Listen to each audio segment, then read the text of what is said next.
News Saturday. Here's Carol Simpson.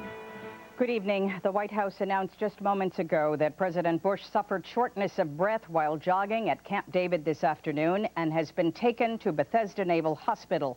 Mr. Bush's doctor said he suffered an atrial fibrillation, which is defined as a rapid, uncoordinated contraction of the heart chamber.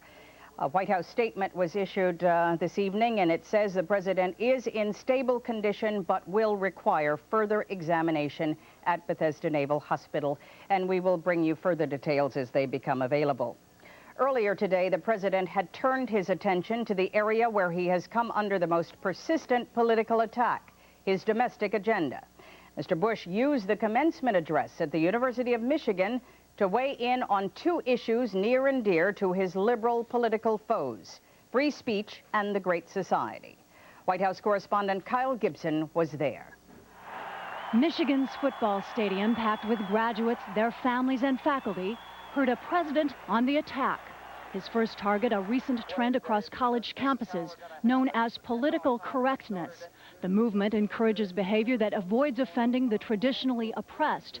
But the trend itself seems to have offended the president. Although the movement arises from the laudable desire to sweep away the debris of racism and sexism and hatred, it replaces old prejudice with new ones. It declares certain topics off limits.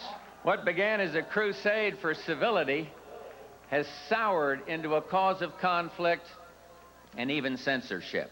Then the president took aim at an older, more treasured liberal dream, Lyndon Johnson's Great Society, a crusade, he said, that backfired. Programs designed to ensure racial harmony generated animosity. Programs intended to help people out of poverty invited dependency. The president then offered an alternative. We need a good society, built upon the deeds of the many, a society that promotes service, selflessness, action. The president never used the word liberal today, but what he calls the good society would end liberal solutions to social problems permanently. Kyle Gibson, ABC News, with the president in Ann Arbor. The debate over political correctness on campus will be the topic tomorrow on This Week with David Brinkley.